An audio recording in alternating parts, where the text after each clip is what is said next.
Hello, friends. Welcome to Creative Medicine. In this lecture, we will learn about Secondary amenorrhea.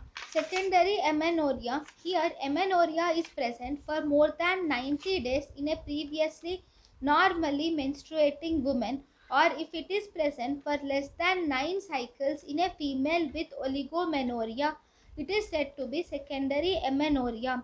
The most common cause of secondary amenorrhea is pregnancy.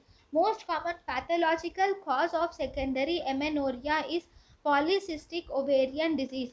Causes of amenorrhea: systemic causes of amenorrhea and hypothalamo pituitary ovarian axis causes. Systemic causes of amenorrhea include thyroid dysfunction, increased prolactin levels, severe anemia, chronic renal failure. All these are the systemic causes of amenorrhea. Here, there is prolactin levels or hyperprolactinemia is seen. These prolactin levels or hyperprolactinemia, this will result in negative feedback of gonadotropin releasing hormone. Thus, there will be decreased luteinizing hormone or follicle stimulating hormone, thus causing amenorrhea. So, this amenorrhea is a cause of lactational amenorrhea.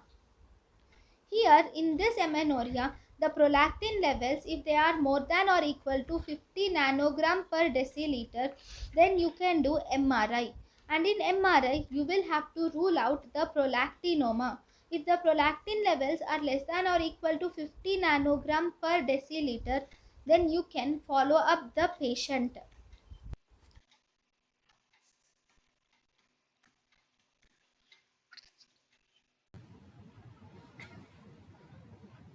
thank you and thank you for watching.